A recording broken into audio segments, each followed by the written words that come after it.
Iya.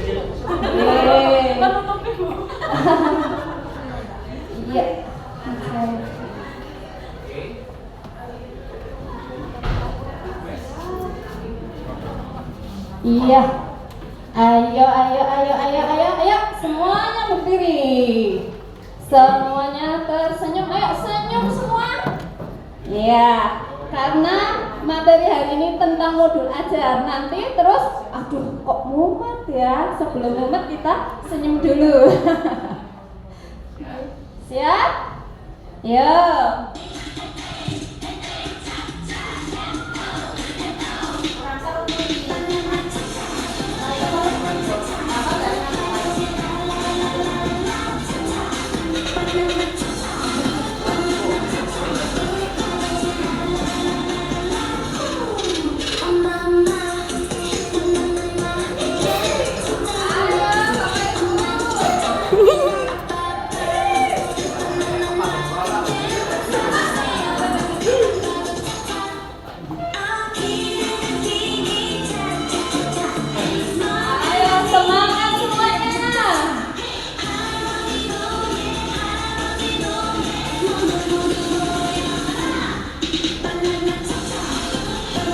Ayo Bu Mun, Bu Wiwi, ayo bapak-bapak.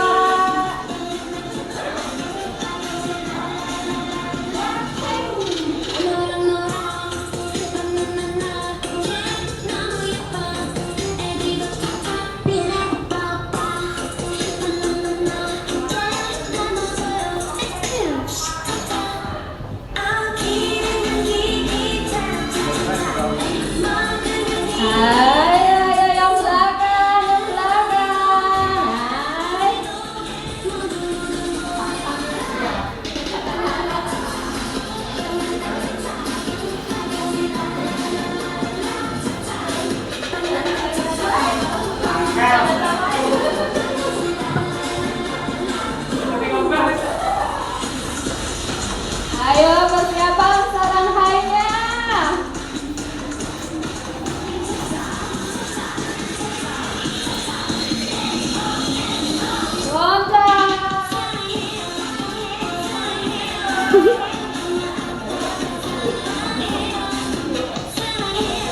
Ayo sarang hainya.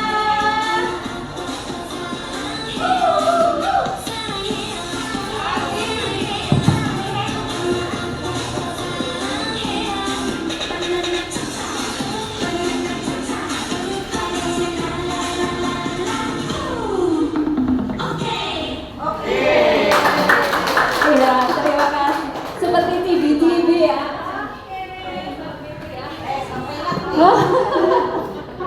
Oke, bagaimana? Sudah ceria? Sudah siap? Siap. Semangat? Semangat. Iya, masih ada yang ngantuk bagian belakang? Maju ke depan. Iya, oke. Terima kasih Pak.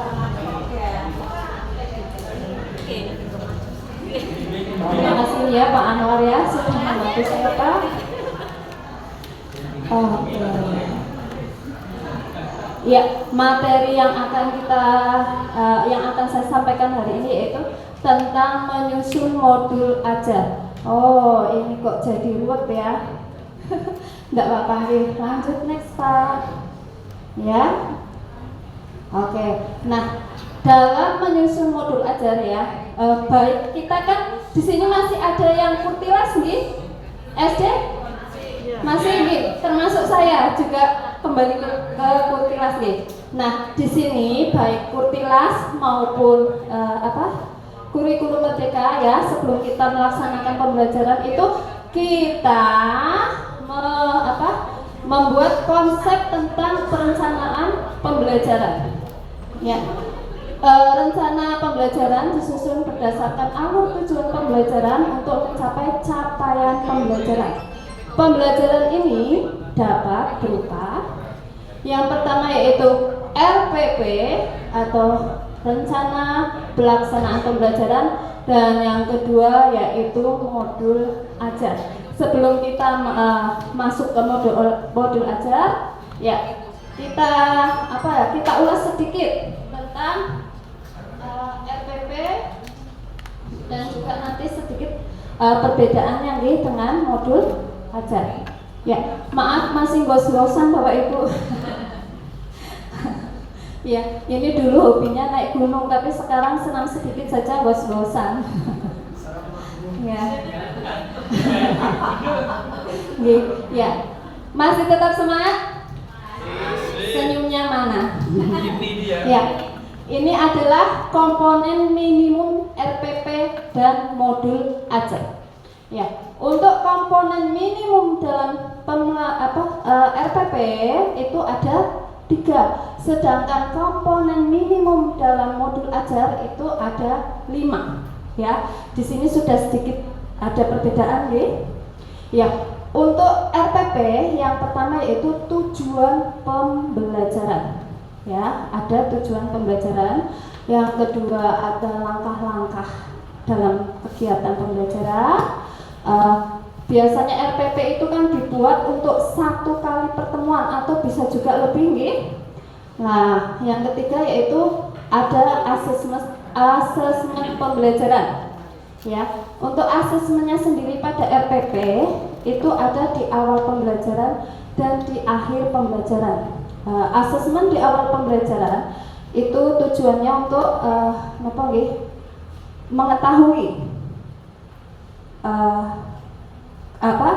minat dari anak itu, ya, dan untuk di akhir pembelajaran itu untuk mengecek ketercapaian dari tujuan pembelajaran. Lalu komponen minimum yang ada dalam modul ajar, yang pertama yaitu tujuan pembelajaran masih sama dengan RPP. Yang kedua yaitu langkah atau kegiatan pembelajaran juga sama. Yang ketiga asesmen. Ya, asesmen yang di awal itu berupa beserta instrumen dan cara penilaiannya. Berarti di awal juga sudah diadakan asesmen sama, lalu di akhir juga ada asesmen lagi. Ya, yang terakhir itu dimasukkan media pembelajaran yang digunakan, misalnya bahan bacaan, lembar kegiatan, video ataupun tautan situs web. Pada dasarnya baik Kurtilas maupun Kummer itu sama. Ya, yang penting itu apa? Tujuan pembelajarannya tercapai, ya.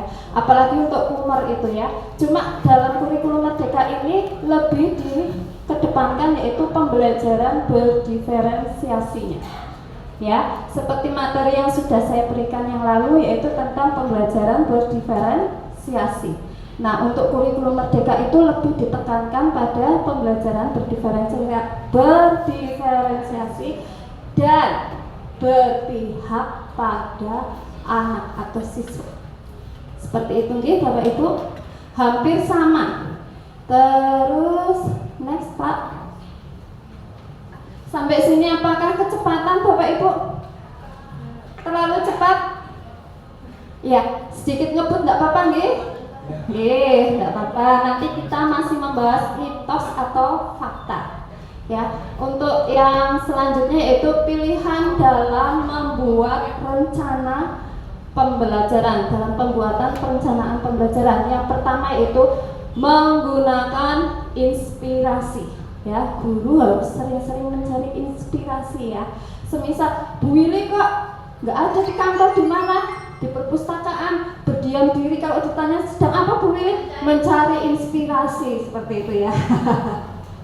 Enggak ya Bu, jangan serius sekali ya Bu, ya Pak. Oke. Dokumen menggunakan inspirasi, dokumen perencanaan pembelajaran seperti alur, tujuan pembelajaran, perangkat ajar, dan diakhiri dengan refleksi pembelajaran.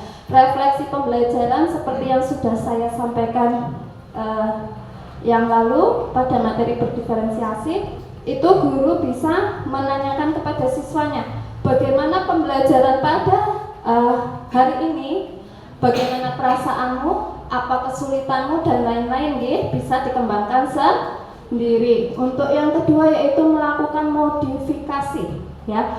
Jadi guru bebas untuk memodifikasi sendiri, disesuaikan dengan siswanya, yaitu seperti yang sudah saya sampaikan pada waktu yang lalu tentang pembelajaran berdiferensiasi. Berarti di sini guru tidak pakem, tidak harus ini seperti itu ya, tapi bisa sedikit dimodifikasi, disesuaikan.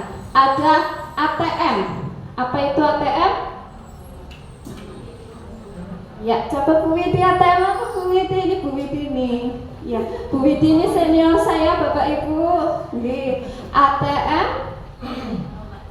Amati tiru modifikasi ya. Betul sekali. Kita ATM, amati, tiru dan modifikasi. Mohon maaf ini tulisannya terlalu kecil nggih. Terlalu imut nggih, seperti saya. Yang ketiga yaitu mengembangkan dokumen ya. Kita mengembangkan dokumen seperti alur tujuan pembelajaran dan perangkat ajar berdasarkan refleksi yang telah dilakukan dan pencarian sumber-sumber yang lain ya. Jadi tidak hanya terpatok terpusat pada buku yang disediakan. Guru bebas mencari sumber-sumber belajar yang lain. Bisa dari video, bisa dari artikel, ataupun masih banyak lagi yang lain ya. Oke, terus yang keempat yaitu mengembangkan dokumen perencanaan. Ya, setelah kita membuat perencanaan, kita kembangkan lagi, Bapak Ibu, ya, menjadi kita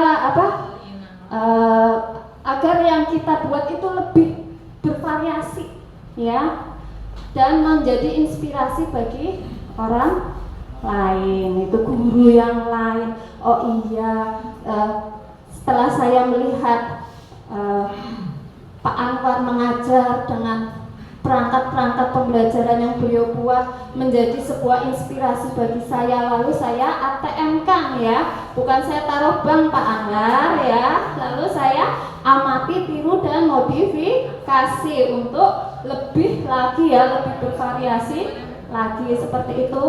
Next ya, hal-hal yang harus diperhatikan pada modul ajar ya, ini hal-halnya ada 6. Yang pertama, tujuan pembelajaran dan bukti ketercapaiannya. Ini yang paling penting ya, tujuan pembelajaran bisa tercapai. Yang kedua, dapat dikembangkan untuk kegiatan pembelajaran terdiferensiasi ya, karena kurikulum merdeka itu identiknya itu dengan pembelajaran berdiferensiasi. Yang ketiga, memenuhi komponen minimum modul ajar. Tadi yang 5 komponen tadi ya, itu harus terpenuhi apabila Bapak Ibu di sini akan membuat sebuah modul ajar. Lalu keselarasan antara tujuan pembelajaran, langkah kegiatan dan asesmen. Ini harus harus saling terkait Bapak Ibu ya, harus klop, harus klik, harus nyambung ya, antara keselarasan antara tujuan pembelajaran, langkah kegiatan dan asesmen. Jadi apabila kita melakukan pembelajaran tujuannya A, misal Pak langkah pembelajarannya tidak sesuai, nanti maka hasilnya pun tidak akan sesuai ya, tidak akan sesuai seperti yang kita harapkan. Begitu pula dengan asesmen. Asesmen itu apa? Asesmen adalah penilaian. Oke, istilahnya ke Inggris-Inggrisan ya Bu sekarang ya. Nggih, penilaian asesmen. Nggak usah bingung nggih Bapak Ibu. Lalu yang keempat, interaktif dan menyenangkan. Nah ini diharapkan guru di kelas tidak hanya monoton data, duduk, menjelaskan, beri soal, tinggal pergi. Atau mungkin cara-cara mengajar ya, bukan saya menyalahkan Bapak Ibu, tapi sesuai dengan perkembangan zaman dan tuntutan zaman, maka Bapak Ibu harus lebih kreatif, lebih interaktif dan menyenangkan ya. Kita buat pembelajaran itu menyenangkan, Bisa dengan pembelajaran di luar kelas atau mungkin anak diajak jalan-jalan. Ayo nak, kita jalan-jalan yuk sambil kita olahraga jalan kaki, kita ke sawah ya, melihat ekosistem di sawah apa saja. Itu akan lebih nyantar nih Bapak Ibu ketimbang diberi buku, dibuka halaman sekian, materinya ini loh padi, ini seperti itu. Anak yang mendengarkan juga ngantuk, nih, karena gaya belajar dari masing-masing anak itu berbeda-beda. Halo Bapak Ibu. Hai. Yang belakang halo Bapak-bapak.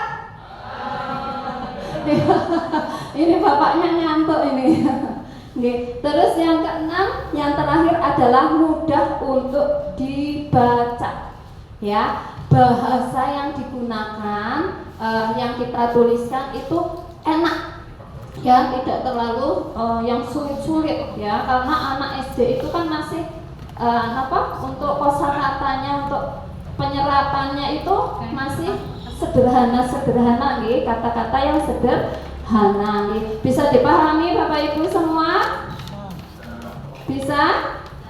Oke, next Pak. Ya, ini adalah inspirasi RPP dan modul ajar. Mohon maaf Bapak Ibu, mau saya sharekan linknya, ternyata saya buat PPT di Canva tidak bisa, ya. Jadi saya screenshot. Di sini, oh ya, untuk Kumer itu ada 3 fase. Fase apa saja? A, B, C. Fase A untuk kelas 1, 2. Fase B 3 dan 4. Fase C 5 dan 6. Iya, di sini ada contohnya. Alhamdulillah kemarin berarti bulan Juni nih. Juni ya, saya berkesempatan untuk diundang ke Bogor waktu itu untuk mereview modul ajar. Nah, mereview modul ajar seperti ini Bapak Ibu. Sekarang itu bentuknya ya. Kalau dulu kan RPP nih.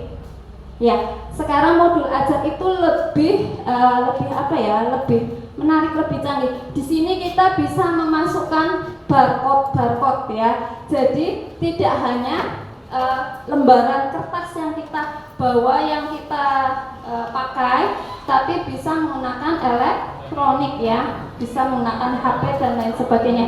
Ini salah satu kecanggihan teknologi ya.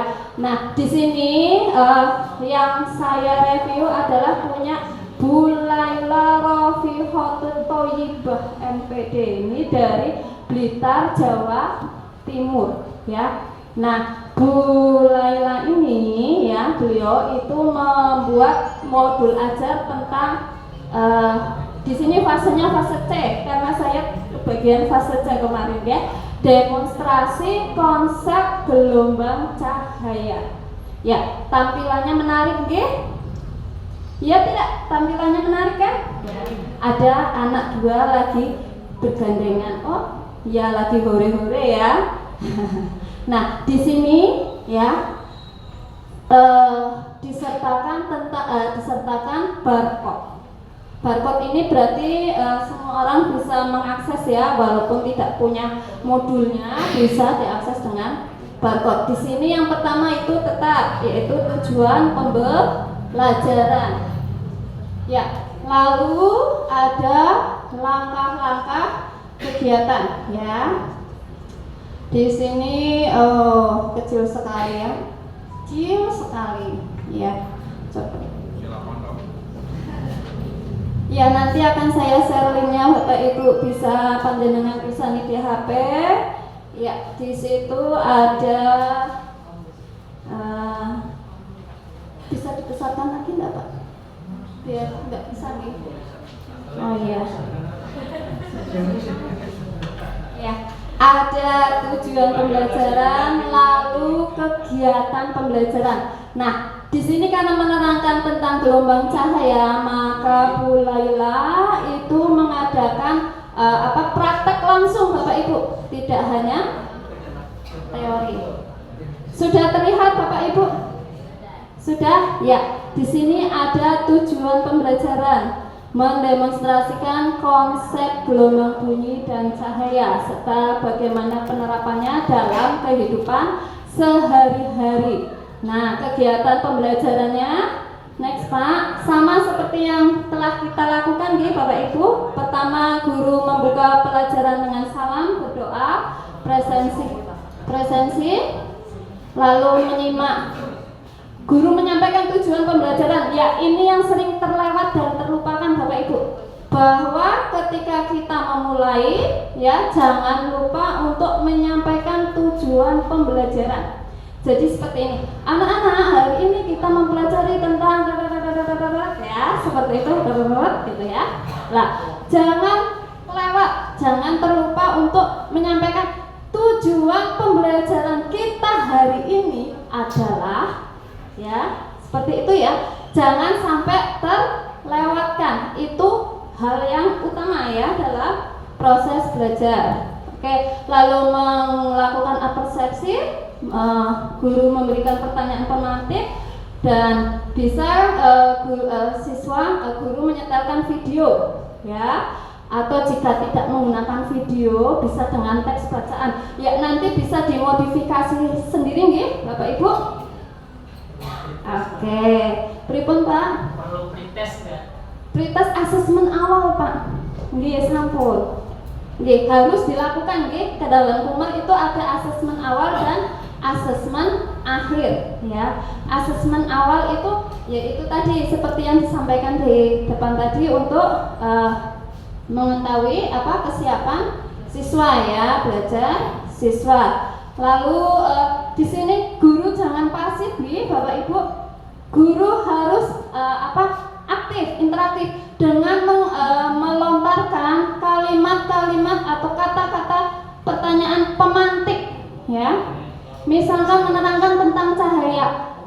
Halo anak-anak, tadi malam, halo malam hari itu bagaimana gelap apa terang, seperti itu ya.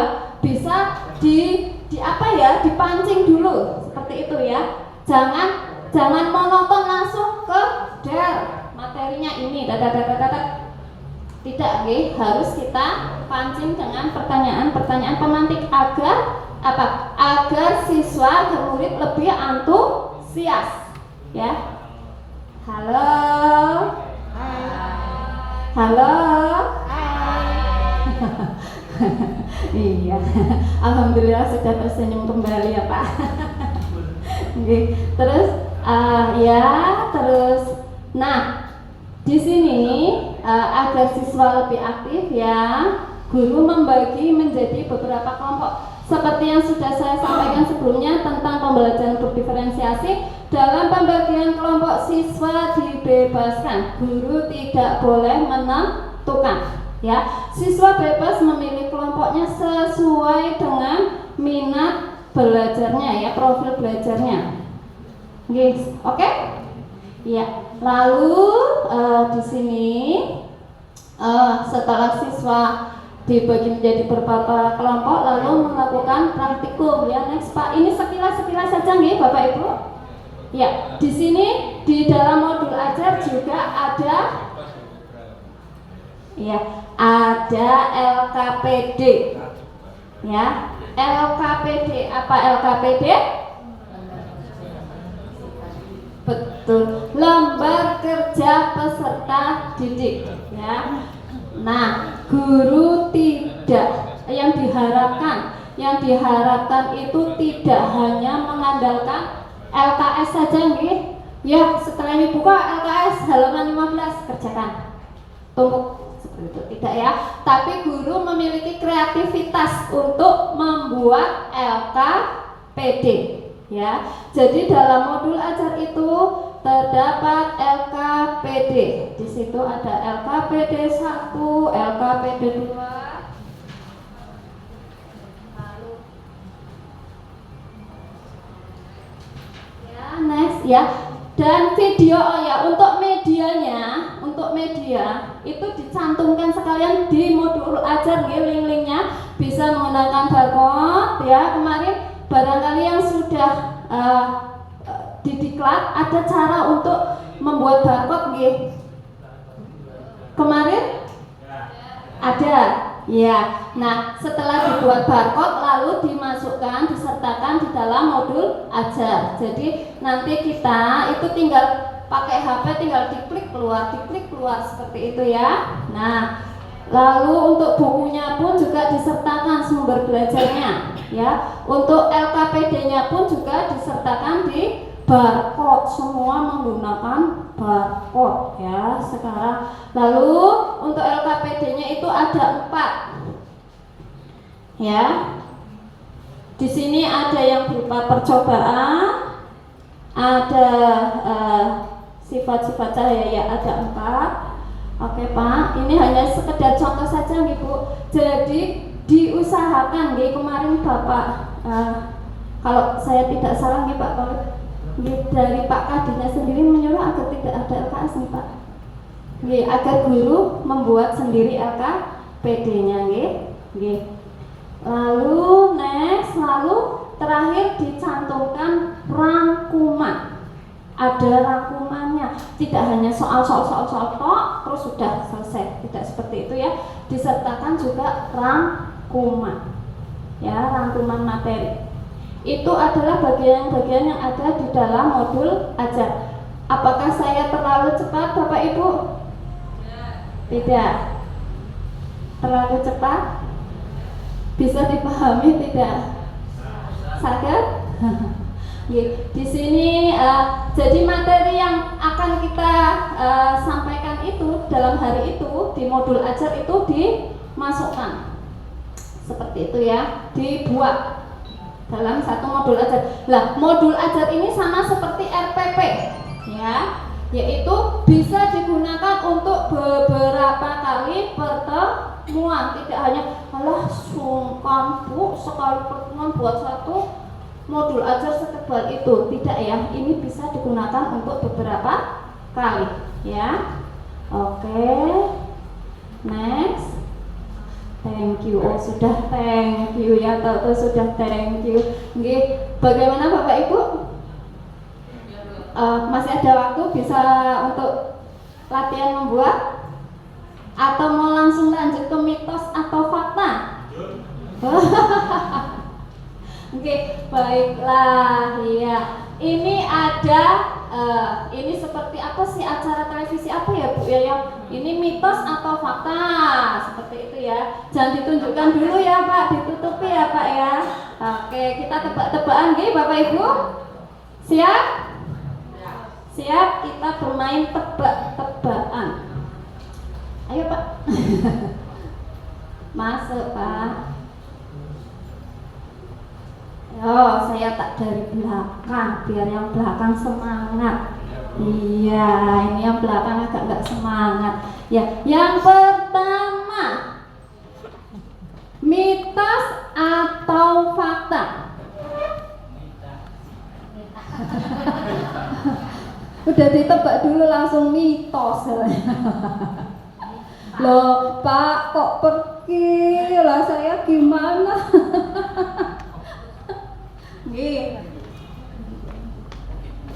Oh iya, tak operatori enggak apa-apa. Pripun Pak? Ayo, mitos atau fakta Bapak Ibu? Belum nih. Udah ditebak dulu ya. Oke, ayo Bu Rini, mitos atau fakta? Saya di sebelahnya Bu Rini. Oke. Loh. Pilihnya atau ya betul Bu Rini. Oke. Pertanyaan Bu. Ya baiklah, berarti saya di depan saja ini. Oke. Ya, modul ajar yang baik itu memiliki banyak komponen. Mitos atau fakta? Mitos atau fakta? Atau? Ayo, yang mitos yuk. Ya oke, next Bu, coba. Ayo kita buka. Iya, betul, mitos ya. Karena komponen utama dari modul ajar adalah tadi ada tujuan pembelajaran, langkah pembelajaran, asesmen, dan media. Iya, tepuk tangan.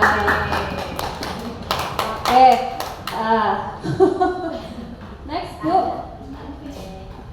Ya, kedua, media dan LKPD dapat terintegrasi dalam langkah-langkah pembelajaran. Ayo, mitos atau fakta? Mitos atau fakta? Mitos atau fakta? Fakta ini hampir semuanya ya, 100% fakta. Ada yang mitos? Adakah mitos? Ya, ayo Bu Sari, jejer wayang. Hai. Mitos atau fakta? Fakta. Oke, kita buka. Iya.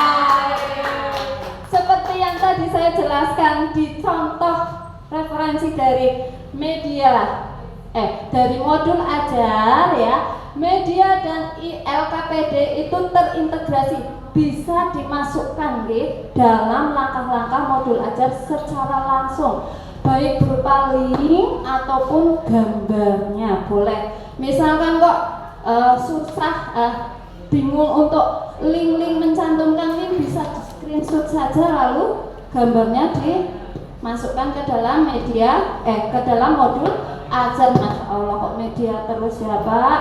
Ya, ini sudah semeribit Bu, soalnya di sini anginnya. Next Pak. Oke, ketiga. Nah, ini modul ajar yang baik memiliki desain yang menarik. Mitos atau fakta? Fakta. Mitos atau fakta? Ayo. Ayo. Bagaimana? Yang menyatakan fakta, cung. Oke Bu, ini fakta. Ya Bu, kenapa fakta Bu? Ayo.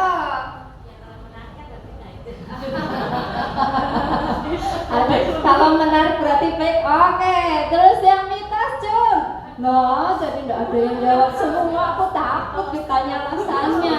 Oh, mitos. Ayo, kenapa mitos Mbak? Yang baik yang memenuhi 5 komponen di dalam modul ajar. Oke, karena menurut Bu Sama ini, iya, karena menurut Bu Titi, tidak harus menarik, tidak apa-apa ya Bu. Yang penting, iya, kalau bisa menarik, betul, menarik packagingnya ya Bu ya. Nah, tapi tetap, iya, tapi tetap untuk isi harus sesuai dengan tadi komponen minimum modul ajar seperti itu. Oke, kita buka Pak Anwar. Oh iya, mitos ya. Oke, bahwa berarti pepatah yang mengatakan apa Bu? Jangan melihat hanya dari covernya saja, berarti terbukti Bu. Oke, iya, itu mitos nih Bapak Ibu, bahwa modul ajar yang Pak belum. Pak Anwar ini terkena efek angin seribit-seribit ya. Oke, bahwa modul ajar yang baik itu tidak harus dengan penampilan yang menarik. Syukur-syukur bisa dengan penampilan yang menarik, karena kita memahami belum semua Bapak Ibu ini bisa, ya bisa nggih, pasti bisa ya Pak, pasti bisa nggih Bu, menggunakan membuat modul ajar dengan tampilan yang menarik, yang menggunakan Canva atau mungkin menggunakan desain-desain yang lain. Tapi saya yakin Bapak Ibu guru di sini semuanya bisa nggih? Hebat semua. Oke. Nah, yang penting dalam modul ajar itu memiliki kesesuaian substansi, keterbacaan dan keselarasan komponen modul ajar. Next Pak Anwar. Nah, coba dijawab dulu, jangan dibaca langsung dijawab, boleh enggak? Bu Naria, mitos atau fakta?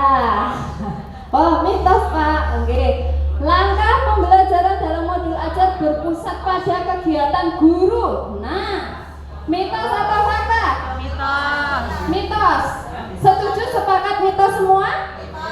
Atau mungkin ada yang mempunyai jawaban yang lain? Fakta? Mitos atau fakta? Mitos. Mitos? Sepakat? Sepakat Bapak Ibu? Ya, mitos ya. Kenapa mitos? Iya, betul sekali. Iya. Coba Bu, coba Pak dibuka. Iya, betul ya.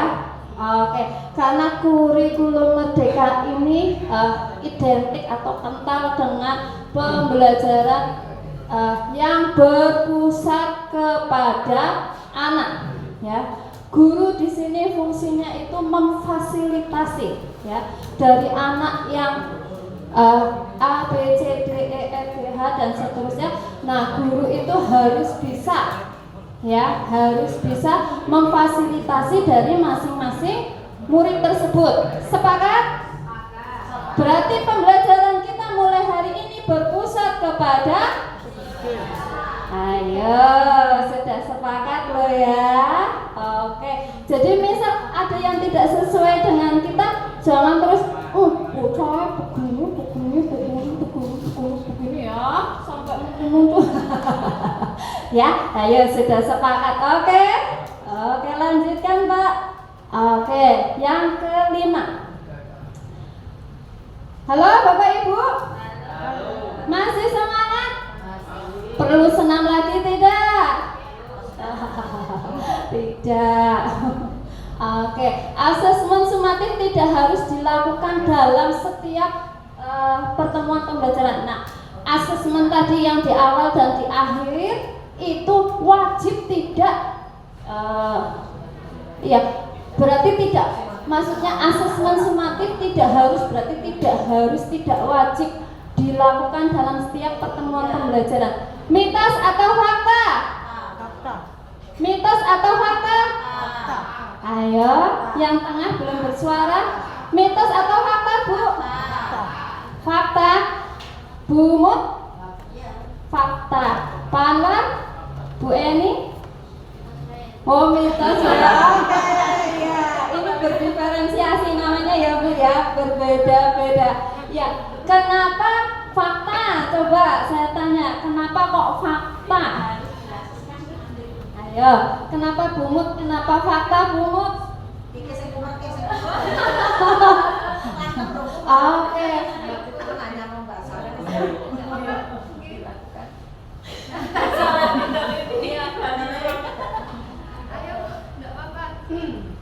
Jangan grogi. Asesmennya Oke, yang fakta tadi siapa yang menjawab fakta ya? Oh, Bu Titi lagi. Oke, Bu Titi.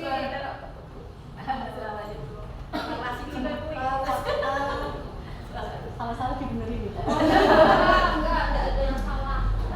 Karena biasanya dilakukan di awal, mungkin untuk materi pengenalan yang awal dulu. Kalau sudah mungkin bisa tidak usah sering di awal pertemuan terus atau di akhir pertemuan. Berarti pada saat awal tema, Materi ini. awal materi. Iya. Biasanya kan berlanjut gitu pas pertemuan. Oke, ini karena mau belajar kan tidak ada yang bersama. Iya. Seperti itu maksudnya. Iya. Oke, ayo ya. Ini nggih Bu, harus imbang antara dua fakta dan mitos. Ayo Bu. Saya tidak mitos ya.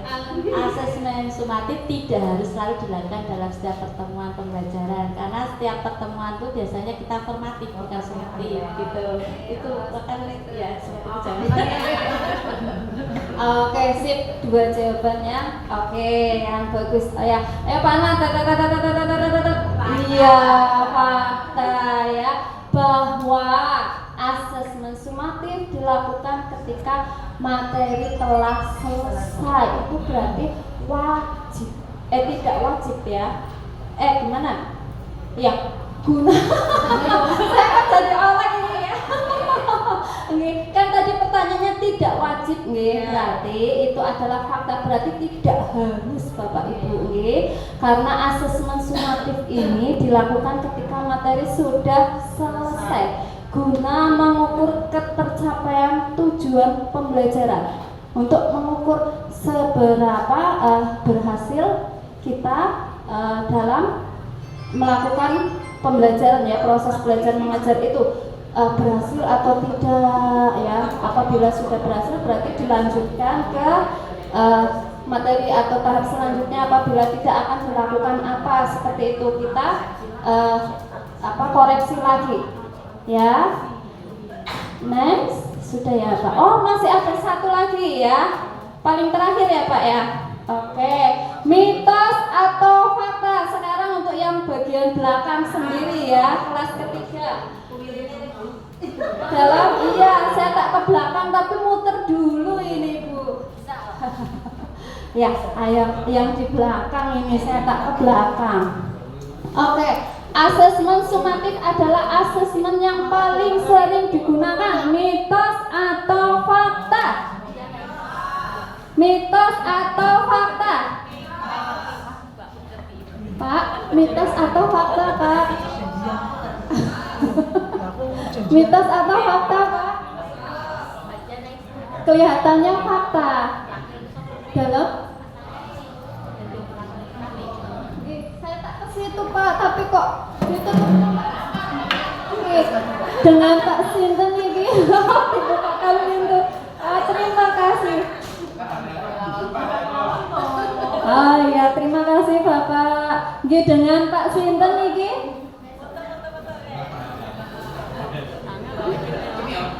Kalau Pak Haryanto dari SJN 2 letak Sile. Biasanya kalau kurtilas itu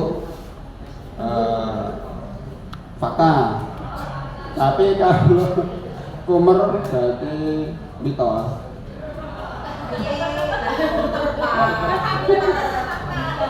Biasanya kalau biasanya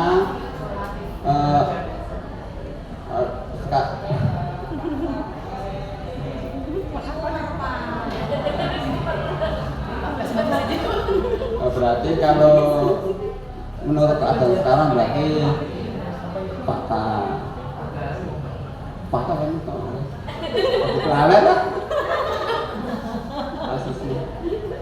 Kalau sekarang berarti mitos, kalau dulu berarti fakta, itu dibolak-balik jadi lupa. Itu Pak Teguh jawaban saya. Berarti kalau dulu fakta, sekarang berubah jadi mitos seperti itu ya Pak. Dulunya kapan Pak? Oh, pas kurtilas. Ada lagi, terima kasih Bapak. Ada lagi jawaban yang lain? Bu, tataplah saya Bu. Lah kok langsung ke sana semua loh. Kan jadi perasaan Bu. Gitu, monggo Bu Sari. Mitos atau fakta?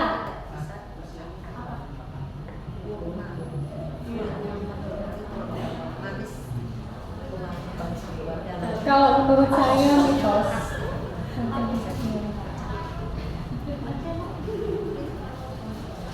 Karena ya bisa menggunakan asesmen yang lain. Ya, tidak harus sumatif. Terima kasih banyak Bapak dan Ibu yang sudah menjawab. Ada fakta, berarti sepakat belakang mitos semua nggih Pak? Mitos nggih. Tengah sepakatnya apa ini? Oh, mitos ya. Tengah mitos. Bagaimana dengan depan Bapak Ibu? Mitos. Yang depan apa? Mitos. Mitos. Oh, fakta. Saya suka seperti ini. Saya suka berdiferensiasi. Monggo Pak. Mohon maaf suaranya agak terganggu.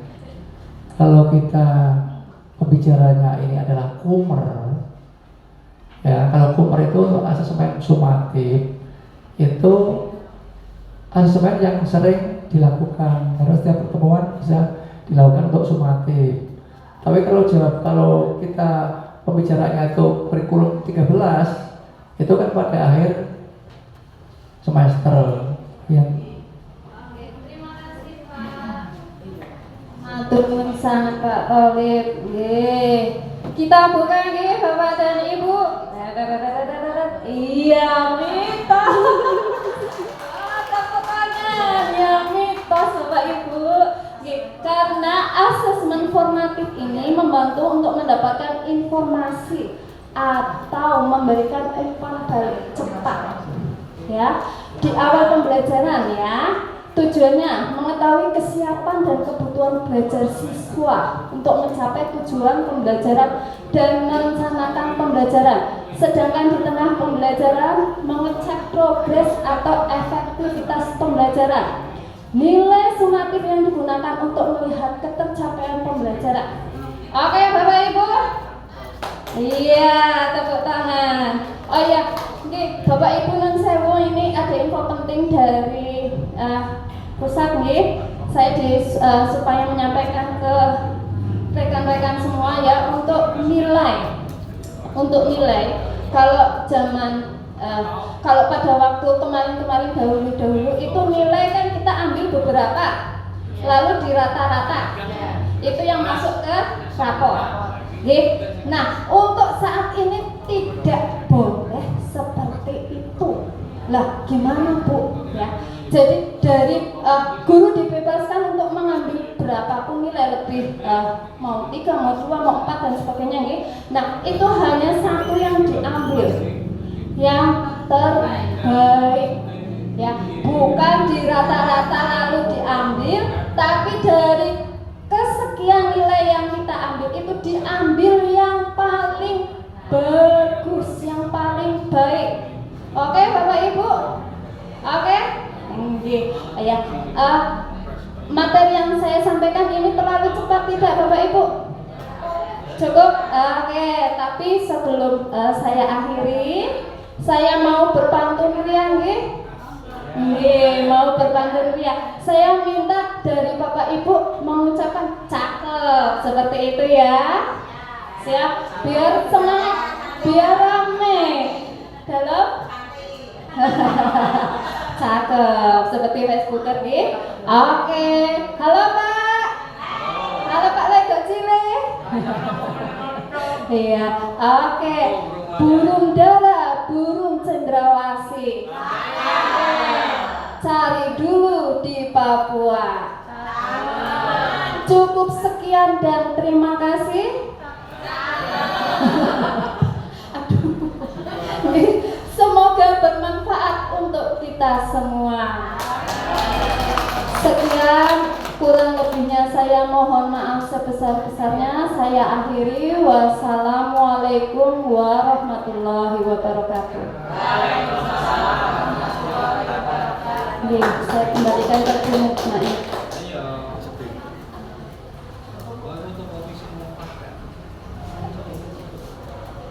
Terima kasih kepada Ibu Willy yang telah memberikan materi tentang modul ajar. Mudah-mudahan kita semua di jajaran pendidikan bisa meningkatkan kualitas pendidikan di masing-masing SD, terutama untuk kepentingan kita, yaitu kepentingan umum Sekorwil Bojong. Mudah-mudahan bisa meningkat mutu pendidikannya. Amin, amin ya rabbal alamin. Walaupun kita ganti kurikulum, ya kita semangat dan tetap jangan lupa pembelajarannya, yaitu merubah karakter kepribadian supaya anak-anak kita menjadi anak-anak yang soleh dan soleha. Amin ya rabbal alamin. Terima kasih. Acara selanjutnya lain-lain karena Ibu Dian yang mau diberi kenang-kenangan masih ada kepentingan tidak bisa hadir. Kita lanjutkan ke acara yang terakhir, yaitu penutup. Mari acara kita tutup bersama-sama dengan bacaan hamdalah. Alhamdulillahirabbil alamin. Mohon maaf yang sebanyak-banyaknya apabila banyak kata yang kurang berkenan di hati Ibu dan Bapak. Terima kasih. Wassalamualaikum warahmatullahi wabarakatuh.